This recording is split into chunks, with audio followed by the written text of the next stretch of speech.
সুপ্রিয় শিক্ষার্থী বন্ধুরা, আজকের ক্লাসে আমরা শিখব পাশাপাশি যোগ। আমরা কি শিখব? পাশাপাশি যোগ।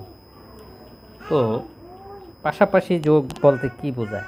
পাশাপাশি যোগ হচ্ছে সংখ্যার পাশে যে সংখ্যা থাকে তাকেই পাশাপাশি যোগ বলে, অর্থাৎ উপর নিচ না হয়ে পাশে পাশে থাকে। কি করে?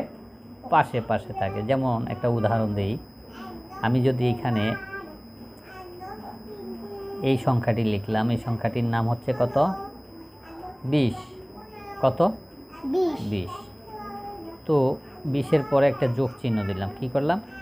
যোগ চিহ্ন দিলাম। তারপর যদি আমি লিখি এখানে ধরো 15 লিখলাম। কত? আমরা এখানে 2 সংখ্যার যোগ করব। কি সংখ্যা? 2 সংখ্যার। তো এটা 20 আর এটা হচ্ছে 15, মাঝে কি? যোগ, অর্থাৎ তারা কি হবে? যোগ হবে। আচ্ছা, তারপর আমরা আরেকটি যোগ চিহ্ন দিলাম। এবার লিখবো ধরো 25। তো আমরা এখানে কয়টি সংখ্যা লিখলাম? 3টি। 1 2 3, 20 15 25। আমরা আরও একটি সংখ্যা লিখতে পারি। তো আমরা এখানে 37 দিয়ে দিলাম। তো হয়ে গেল। ঠিক আছে।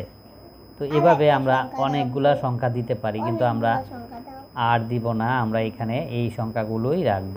তো এই পাশাপাশি যোগের যে ধারণাটি সেটি এখন তোমরা জানো, এইভাবে পাশাপাশি যোগ করে। 20 15 25 37 সংখ্যা কয়টি? 4টি।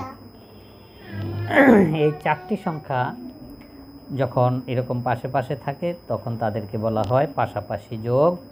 আর যখন উপর নিচ, যেমন আমরা এই সংখ্যাগুলোকে আবার যদি আমরা এখানে লিখি 20 15 তারপর 25 তারপর 27, কত? 37, সরি 37, এই 37। তো এই যে আমি এইগুলাকে উপর নিচ করলাম, একই সংখ্যা পাশে পাশে থাকাতে তার নাম হলো পাশাপাশি যোগ। আর যখন তারা উপর নিচ থাকলো তখন তাদের কি বলবো? উপর নিচের যোগ। তো যোগ 2 ধরনের করা যায়, একটা হচ্ছে পাশে পাশে, একটা হচ্ছে উপর নিচ। তো এখন আমরা পাশে পাশে যোগগুলো কিভাবে করে? আমরা তো উপর নিচ যোগ সচরাচর করছি, বুঝতে পেরেছি যে এইখান থেকে গণে এইগুলাকে, যেমন 7 আর 5 12, 12 আর 5 কত হয়? 17। 17-র সাথে শূন্য কি হবে? একই থাকবে। তো 17-র আমরা এখানে 7 লিখে দিলাম, ঠিক না? এখন 17 7 নামলে হাতে 1 থাকে। 1 কি কার সাথে মিলবে? 3-এর সাথে।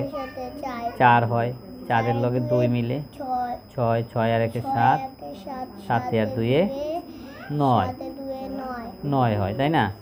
তো আমরা এখানে 9 লিখে দিলাম। তো সবগুলো এই সংখ্যা একত্রে যোগ করে আমরা পেয়েছি কত? 97। তো এইভাবে তো আমরা সবসময় করে থাকি, কিন্তু এই পাশে পাশে কিন্তু অনেকে বোঝে না, তাই না? অনেকে বুঝতে ভুল করে, কিভাবে করবে না করবে। তো এটা করতে হবে কিভাবে দেখাচ্ছি তোমাদেরকে। এটা করতে হবে হচ্ছে, যেমন এই যে সংখ্যার প্রত্যেকটি সংখ্যার ডান দিকে যে থাকে, অর্থাৎ একক সংখ্যা, এটাকে কি বলবো? একক সংখ্যা। এখানে কিন্তু দশক সংখ্যা আছে সবগুলো। এটাও দশক সংখ্যা, এটাও দশক সংখ্যা, এটাও দশক, এটাও দশক। তো এরকম দশক সংখ্যার প্রথম যে, তার নাম হচ্ছে কি? একক সংখ্যা। তো প্রত্যেকের ঘর থেকে আমরা প্রথম কি করব? একক সংখ্যাগুলোকে গণবো, তাই না?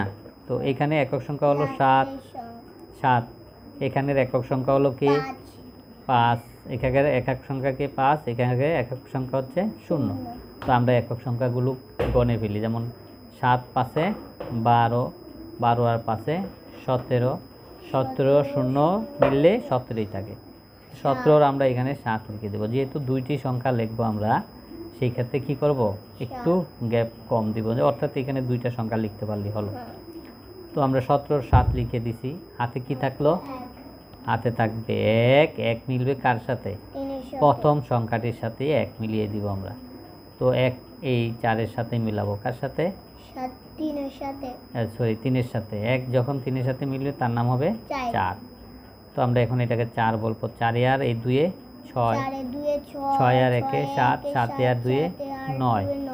আমরা এখানে 9 লিখে দিলাম। তো দ্বিতীয় সংখ্যাগুলোকে আমরা বলবো দশক সংখ্যা। কি সংখ্যা?